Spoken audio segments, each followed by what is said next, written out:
Welcome, I'm Face Conscious, an artist, designer, and teacher. I've been painting in the mornings at coffee shops, enjoying rich, strong Vietnamese coffee, known for packing a punch. It's usual here in Vietnam to drink it cold with condensed milk, but I love it hot with fresh milk. I had left some uncovered coffee in the fridge for a while, and noticed that it had become dehydrated and highly concentrated. I realized I could use it just like a watercolor cake, to get a deep tone of coffee brown. I also asked for some coffee left over from the coffee machine to experiment with. Preparing 3 pieces of watercolor paper and readying my coffee and water for painting, it's time to explore. Simply spreading water onto the paper's surface and dabbing a little coffee, I quickly see a face emerging.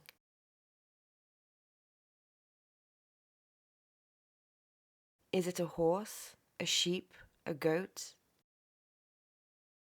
I love goats, so that is what I'm drawn to.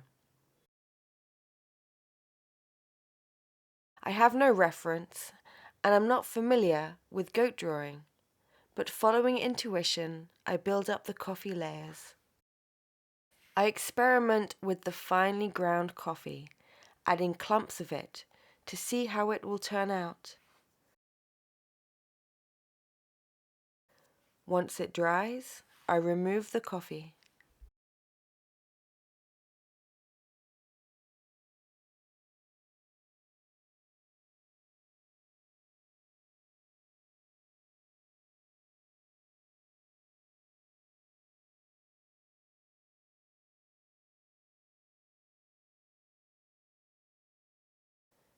Inspired by the layers below, I keep on painting, building up layers, values, and textures.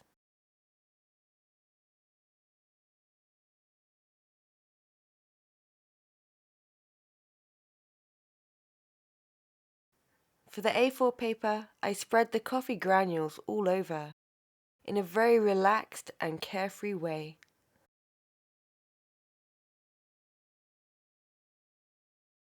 Once it's dried, removing the coffee granules reveals a random design.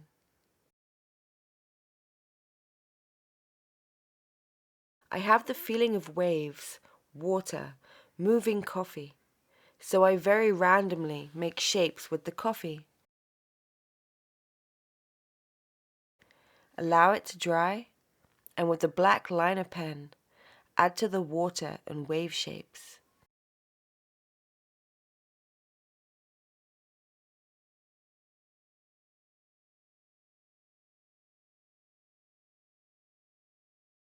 Experimenting again, I make a border, and the water makes the paper curl so much that I use the dishes as a paperweight.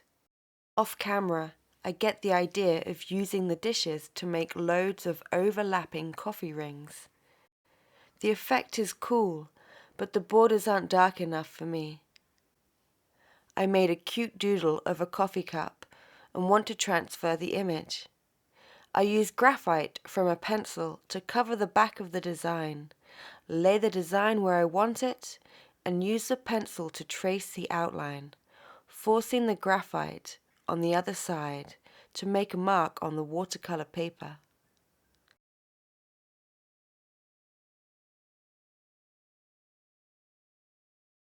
With the black liner pen, I fill in the lines.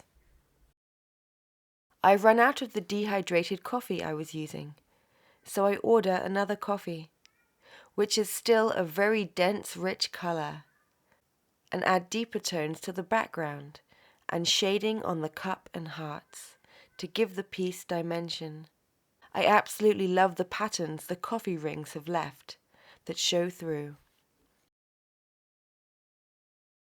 Throughout this video, perhaps you will notice how I lay the thick coffee on and then add water to soften the gradient and soften out the edges.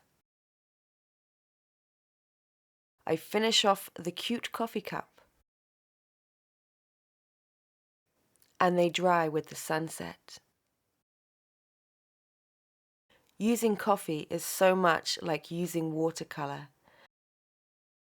The brown is rich and warm, and my finished pieces have the added bonus of smelling like coffee. I hope this video helps inspire your own creative exploration. Please like to support and subscribe to see more. Thank you for watching and happy creating.